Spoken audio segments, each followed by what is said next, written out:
After a week of meetings with studio executives and executive producers Frank Marshall and Steven Spielberg, Gareth Edwards is in final negotiations to direct the next Jurassic World movie.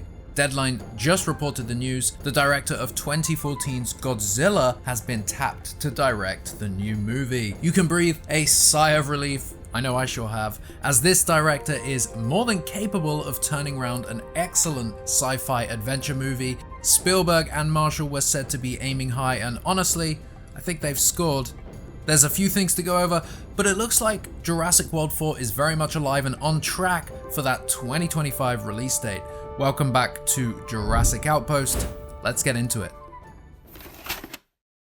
With the David Leitch negotiations ending prematurely and with word that the studio were now scrambling to find a replacement in time for that rapidly approaching release date, we began to wonder how soon that announcement would come. Well, today is the day, and thanks to Deadline, we have now learned that director Gareth Edwards is in final negotiations to direct a new Jurassic World movie. The article states, after a deal couldn't be made for David Leitch to direct, Universal Pictures and Amblin Entertainment have moved fast as the studio is in final negotiations for Rogue One director Gareth Edwards to helm a new Jurassic World movie. The studio recently dated the pick to bow on July 2nd, 2025 and moved fast to find a director, with Edwards spending all of last week meeting with execs. After impressing producers Steven Spielberg and Frank Marshall, who helped launch the franchise in the 90s, an offer soon followed and pre-production is expected to ramp up once a deal is sealed. And further down the article, when discussing the director himself, this isn't Edwards' first rodeo when it comes to high-profile tentpoles, having directed the smash hit Godzilla for Legendary. That film helped launch its own universe that has produced 4 sequels and a recent TV series Monarch that Legendary and Apple produce. He would also direct the Star Wars standalone Rogue One, A Star Wars Story, which would go on to gross $1 billion at the global box office. Key point.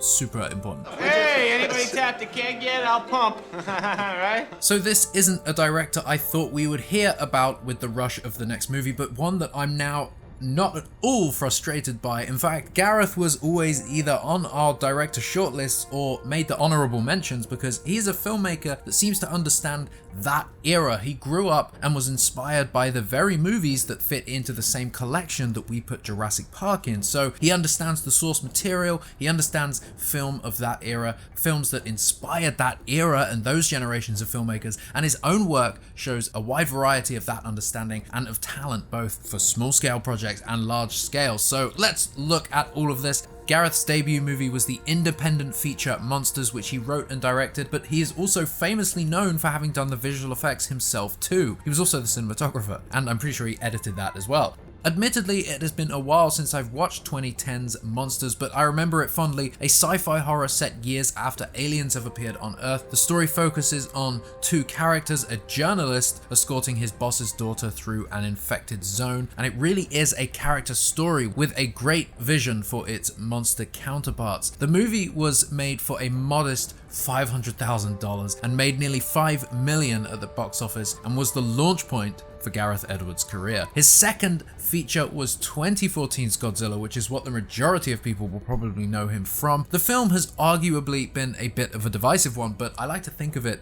like this: 2015's Jurassic World or 2014's Godzilla. Anyway, to say Gareth's first and only feature was made for $500K, he jumped high to a budget of $160 million with Godzilla, but it went on to make over $500 million at the global box office, and is generally a positive reviewed movie. It certainly kickstarted the Godzilla Monsterverse franchise and was filled with love and homages to Jurassic Park. So far, these 2 movies are fantastic examples for somebody I would want handling a Jurassic. Would you agree with that? 2016's Star Wars spin-off Rogue One was the filmmaker's next movie and took Gareth into the $1 billion box office directors club. Apparently they give you a jacket? I don't know. That's a nice jacket. Yeah, it is, isn't it? They give you one if you win the tour championship. Oh, yeah? What's that? Anyway, while any Star Wars movie is going to be divisive among its huge audience, Rogue One was mostly positive again and brought a slightly fresh and engaging entry to the Star Wars franchise. Aesthetically, it was quite different to the other Star Wars movies. Gareth's style, especially noted on Rogue One, was a very handheld, on-the-ground style of filmmaking where he himself would often operate the camera. and we can't help but think about the visual and directing style he is thinking about for Jurassic. I think getting away from the synthetic look is a really good thing, and speaking of cinematography, his collaborator on both Rogue One and the creator is Greg Fraser, a cinematographer also known for movies like Zero Dark 30, Let Me In, Vice, Dune, and The Batman. If Gareth brings in Greg, then let's just say I think my excitement will double. The color palette alone in The Batman is exquisite. I mean, okay, let's not go there. Let's just say if Gareth's negotiations finalize, we really hope he brings in Greg. Although it's looking as though Greg might be shooting the Batman follow-up this summer, which could occupy his time for Jurassic. Although from our understanding, both will be filming in the UK. Anyway, back to Gareth. As we mentioned, his fourth and only other movie is The Creator, a visually stunning sci-fi adventure. And when discussing the movie's plot back in September of last year, he's quoted as saying, "Sounds like Jurassic Park, isn't it? It's got a lot in common with Jurassic Park because in the timeline of cinema, you can kind of draw a line around Jurassic Park and digital effects, and there was everything before and after, and I think AI is going to be the same in that milestone." So obviously the movie's focused on the topic of AI, but taking that aside, the director isn't afraid to voice his adoration for Jurassic Park. In fact, Godzilla has Jurassic Park inspired direction, whether intentional or not. I think Gareth's always been a fan of the first movie. It's full of homages, and this can be seen in his work, both thematically and visually. I have some concerns, of course. Godzilla, tonally, visually, it was a great movie, very fitting for the genre and the subject, of course. I think he handled the characters really well. The emotion was like nothing delivered in any of the World movies, but my issue was halfway through Godzilla, and I think many will agree with this, many will say the same. There's obviously spoilers if you haven't seen 2014's Godzilla, but it's when the main character dies. So the character of Bryan Cranston is killed and the story pivots to follow his son. My issue is the story's emotional weight was connected to Joe Brody and his own experience, the loss of his wife. It's the reason he will fight at nothing for answers, it's the reason we have a story, it's the reason we're following it. To kill him off, okay, his son can carry the legacy and can carry the story. Problem is, despite Aaron Taylor Johnson's talent, his character just wasn't likable. He lacked serious on-screen presence, and you kind of, I don't know, maybe it's just me, but he didn't actually want to follow him after Bryan Cranston's character had died. But anyway, whatever you think about the movie, I thought this was an odd script choice, but again, visually, tonally, cinematically, Godzilla hits all of the points I wanted Jurassic World to hit. That alone tells me he's the right choice. He's a good choice. Remember, David Koepp is writing this time round, his first time back to the franchise since The Lost World, which continues to give us faith for the script and the film itself. Gareth Edwards as the director makes sense for multiple reasons. And speaking of Godzilla and Joe Brody, played by the legendary Bryan Cranston, who very recently said he himself would love to be in a Jurassic movie. Perhaps that'll come to fruition after all.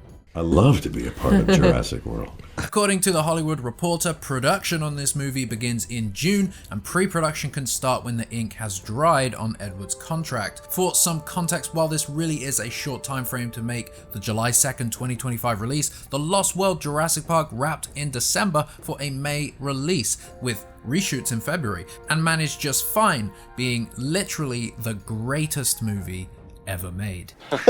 Excuse me, I gotta go play a little golf. Good luck. Thanks. If they can do it for The Lost World, then I guess Gareth can do it for Jurassic Park 7. It all depends on the script, the scale. Now, something interesting to note, at the JP25 celebrations we helped organize with Universal Pictures, which feels like a lifetime ago now, Colin brought director Gareth Edwards out on stage, and alongside Jeff Goldblum and other notable Jurassic talent, discussed the franchise and specifically the original movie. Gareth Edwards showed a lot of adoration for the original movie. I think that says a lot. His presence there alone and participation in the panel conversation solidifies his love of Jurassic. So, wow, this really was not the news I expected to hear, but news I am nonetheless very excited about. We are very excited about this. He wasn't my top choice, but he's a choice I am fully behind. With the right screenplay from David Koepp, with the right production team behind him, Gareth could honestly make the best Jurassic since The Lost World, and that makes me very excited. Are you excited? Were we really hoping for a David Leitch redux? Share your thoughts with us down below.